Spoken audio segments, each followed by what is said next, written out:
Hey guys, it's Brian Riley from Remax Select. I wanted to hit you with part 2, questions that real estate agents should be asking their clients or potential clients. I did part 1 the other day with a little one-liner script. I talked a lot in that video about why I think these one-liner scripts are important. So if you didn't see that one, I'm not going to repeat everything. Go back and watch for it. This is the 25 questions that real estate agents should be asking series. Part 1 was a question for the buyers. Part 2 is also another question for the buyers. Don't worry, I've got a lot of questions that would be best directed to home sellers. You guys know I love to work with sellers. Sellers are kind of our specialty. Of course, we work with a ton of buyers as well. And if you're a real estate agent, then you know why that is and all about how the internal part of the business works. If you're a consumer or a client watching this, go ahead and keep watching. There are no secrets here. There's no manipulation tactics or anything like that. We are licensed salespeople. This is a sales business. Our clients, if they're sellers, are hiring us to sell them a house. If you're a buyer, it's a little more complicated depending on how you look at it, but you could say that as a buyer's agent, we're hired to sell an offer or sell a contract, right? So, I mean, we're salespeople at the end of the day. Again, no secrets here. Question number 2 that the agent should be asking their clients or potential clients. How many homes have you looked at? How many homes have you looked at? Other ways to ask this question: how many open houses have you been to?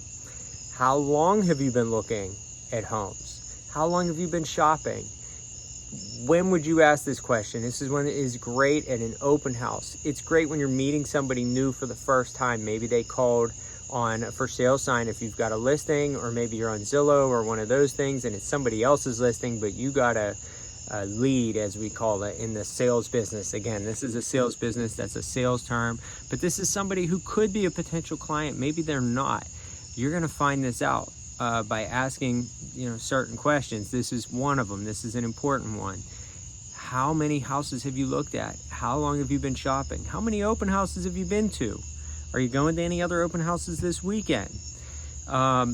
Reason why you would ask this question: this is going to tell you a few things, and it's going to guide you into other questions that I'm going to cover in this series, and then other questions, even beyond these 25, right? There's so many different things we could be asking. This is like if I was trying to guide anyone, my children, for example, on, how to have a conversation about anything, right? That's all these are. These are conversation starters. So how many houses have you looked at? Why would I ask that question? Well, it's going to tell me a couple of things. It's going to tell me, one, how serious is this buyer? How serious is this buyer about this house in particular, possibly, depending on how they answer the question. Are they likely to have another agent? If they say, we've looked at 1,000 houses, we've put in 10 offers, none of them have got accepted.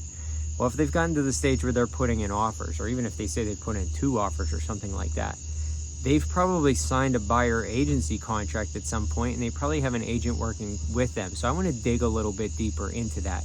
None of these questions that I'm going to ask are these are one-liner, again, scripts, to use that term, but they're not one question that you're going to ask that's going to dictate the whole conversation. These are going to guide the conversation into other things.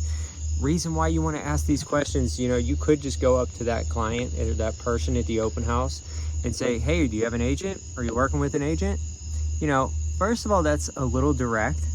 I don't have any problem with being direct when it calls for it. And maybe after you ask them the initial question of how many houses you've looked at, and they say, we've been to 10, at that point you might say, okay, who are you guys working with? Who's your agent? Again, it's probably safe to assume at that point they have an agent, and definitely worth asking. But you're not just asking every person that comes in the door, do you have an agent? Do you have an agent? Do you have an agent?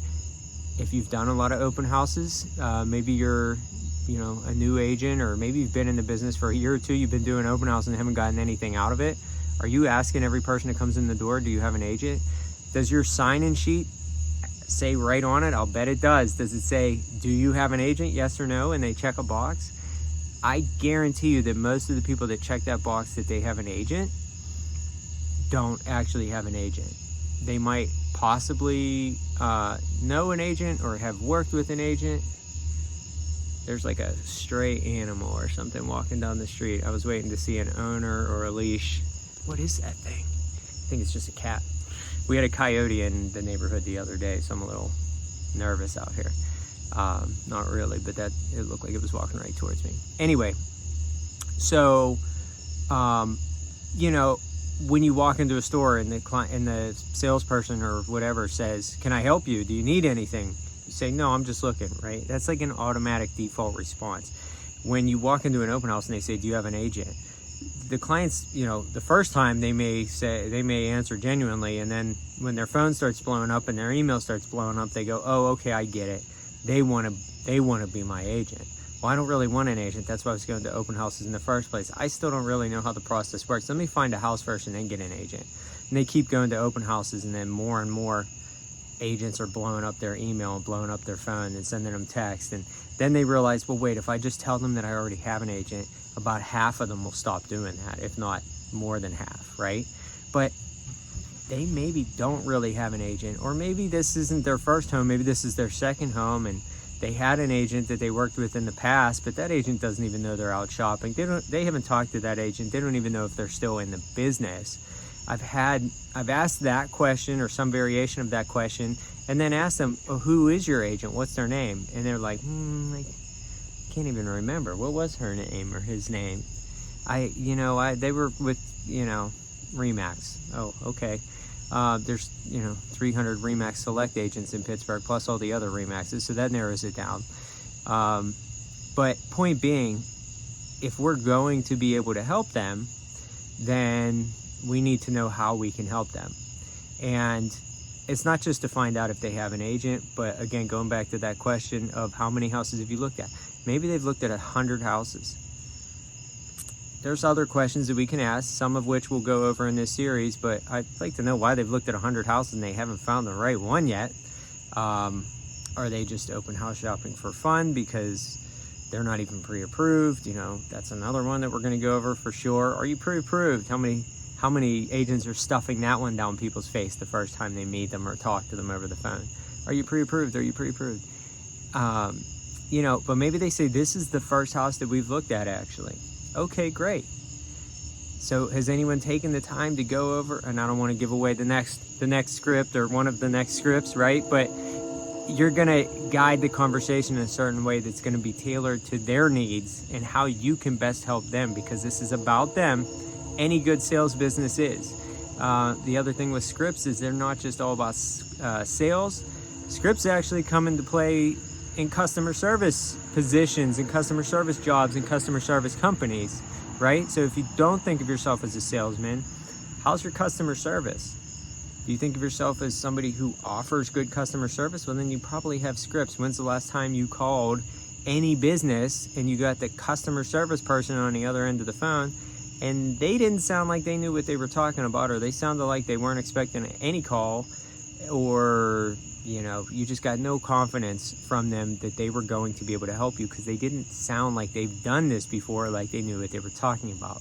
So there's a healthy level of memorization and internalization of these scripts, and part of that is just knowing them. It's simple stuff, but so many of us are afraid to just not only do the simple stuff, but to master the simple stuff.